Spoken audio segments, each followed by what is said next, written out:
Assalamualaikum warahmatullahi wabarakatuh. Perkenalkan, nama saya Cinta Indah Amelia dengan NIM 240421168. Nah, di sini saya akan mempresentasikan hasil dari makalah penelitian saya yang berjudul Kabinet Gemuk dan Dilema Efisiensi Birokrasi, Kajian dalam Kritis terhadap Rasionalitas Pembentukan Kabinet Prabowo Gibran pada tahun 2024. Kita masuk ke dalam latar belakang dari presentasi ini.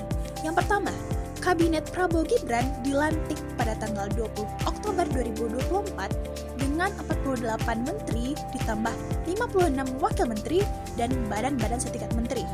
Yang kedua, kita sama-sama tahu bahwa Indonesia menganut sistem presidensial multipartai di mana presiden wajib membangun koalisi luas demi stabilitas.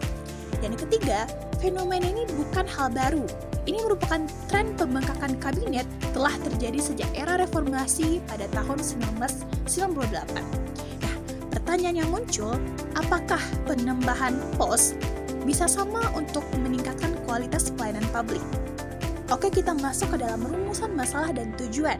Nah, rumusan masalah yang pertama, apa kriteria ideal pembentukan kabinet yang efisien dan perspektif administrasi publik? Yang kedua, mengapa fenomena kabinet gemuk terus berulang dalam politik Indonesia? Yang ketiga, apa implikasi kabinet gemuk terhadap efisiensi birokrasi dan good governance? Nah, tujuan penelitian yang pertama yaitu menganalisis konsep kabinet dalam perspektif ilmu administrasi negara. Yang kedua, mengidentifikasi faktor penyebab berulangnya fenomena kabinet gemuk di Indonesia. Dan yang ketiga, menganalisis implikasi kabinet gemuk terhadap efisiensi birokrasi dan good governance. Masuk ke dalam kerangka teori. Di sini saya menemukan 3 teori yang berkaitan dengan masalah ini. Yang pertama ada teori New Public Management atau NPM yang memuat efisiensi dan efektivitas. Lalu ada akuntabilitas output, perampingan birokrasi, dan manajemen berbasis hasil. Selanjutnya, ada teori Reinventing Government. Ini memuat pemerintah yang ramping, berorientasi pada hasil, menghindari duplikasi fungsi, dan entrepreneurial spirit. Dan terakhir ada teori koalisi dan patronase yang memuat oversize coalition, jabatan sama dengan komunitas politik, dan kompetensi terpinggir, serta transaksionalisme politik. Oke, sekarang kita masuk ke dalam fenomena kabinet gemuk di Indonesia. Kita bandingkan dengan negara-negara tetangga. Yang pertama dari Singapura. Singapura memiliki 21 kabinet, disusul oleh India yang memiliki 30 kabinet, lalu Malaysia, tetangga dekat kita, memiliki 32 kabinet, dan Brazil memiliki 37 kabinet. Lalu kita lihat kabinet terakhir sebelum kabinet yang sekarang, yaitu kabinet pada era Jokowi, sebanyak 49 kabinet. Dan kita lihat juga kabinet pada periode ini atau periode Prabowo Gibran pada kabinet merah putih sebanyak 109 kabinet. Ini memuat koalisi oversize, patronase politik, lemahnya regulasi, dan minimnya akuntabilitas.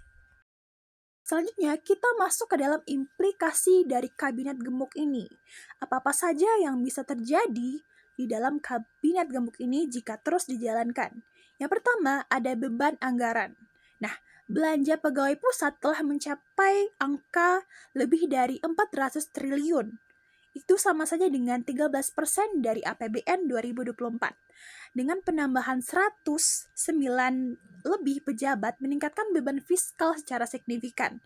Lalu dari fragmentasi koordinasi, 48 kementerian ditambah badan-badan menciptakan biaya koordinasi tinggi dan konflik kepentingan, tumpang tindih program, dan kelambatan kebijakan. Selanjutnya, melemahnya akuntabilitas. Semakin banyak lembaga, semakin tipis kapasitas DPR, BPK, KPK dalam melakukan pengawasan yang efektif. Selanjutnya, dominasi penunjukan politik. Nah, jabatan diisi berdasarkan kedekatan politik saja, bukan kompetensi. Nah, ini mengkikis kualitas perumusan dan implementasi kebijakan publik ke depannya. Oke, selanjutnya kita masuk ke dalam analisis kritis dan kesimpulan. Yang pertama, kita bisa melihat dari pandangan yang positif dulu. Tentu saja dari stabilitas koalisi. Yang pertama, dapat menjaga stabilitas legalisi di parlemen. Yang kedua, memperluas basis dukungan pemerintah. Dan ketiga, merangkul beragam aspirasi daerah.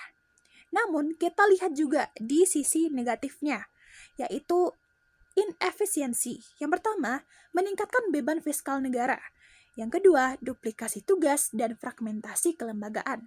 Dan yang ketiga, terpinggirkannya merit system dan profesionalisme. Nah, kesimpulannya, Kabinet Merah Putih dari 109 pejabat adalah produk dari lemahnya regulasi ditambah transaksionalisme koalisi. Alasannya, stabilitas koalisi tidak cukup untuk membenarkan pemborosan sumber daya publik yang masif. Dan persoalan ini adalah kegagalan komitmen good governance, bukan sekadar persoalan desain kelembagaan. Nah, selanjutnya ada saran dan rekomendasi kebijakan untuk kedepannya. Yang pertama, bagi DPR dan pemerintah. Nah, pemerintah perlu merevisi Undang-Undang Nomor 39 Tahun 2008 tentang Kementerian Negara untuk menetapkan batas maksimum yang lebih ketat berbasis analisis beban kerja, integrasikan semua lembaga setingkat menteri. Yang kedua, bagi presiden yang terpilih, perlu mengadopsi kabinet sizing berbasis kebutuhan fungsional dan kajian beban kerja berkelembagaan, bukan semata kalkulasi bagi-bagi kekuasaan koalisi. Dan ketiga, bagi KPK, perlu meningkatkan kapasitas audit terhadap kelembagaan baru Kabinet Merah Putih, mengidentifikasi duplikasi program dan inefisiensi anggaran secara proaktif. Dan yang terakhir, untuk akademisi dan civil society, perlu mendorong wacana reformasi kelembagaan berbasis bukti seperti efficiency based agar desain birokrasi Indonesia mendekat ke arah standar good governance internasional. Nah, mungkin sekian presentasi dan pemaparan materi dari saya. Assalamualaikum warahmatullahi wabarakatuh.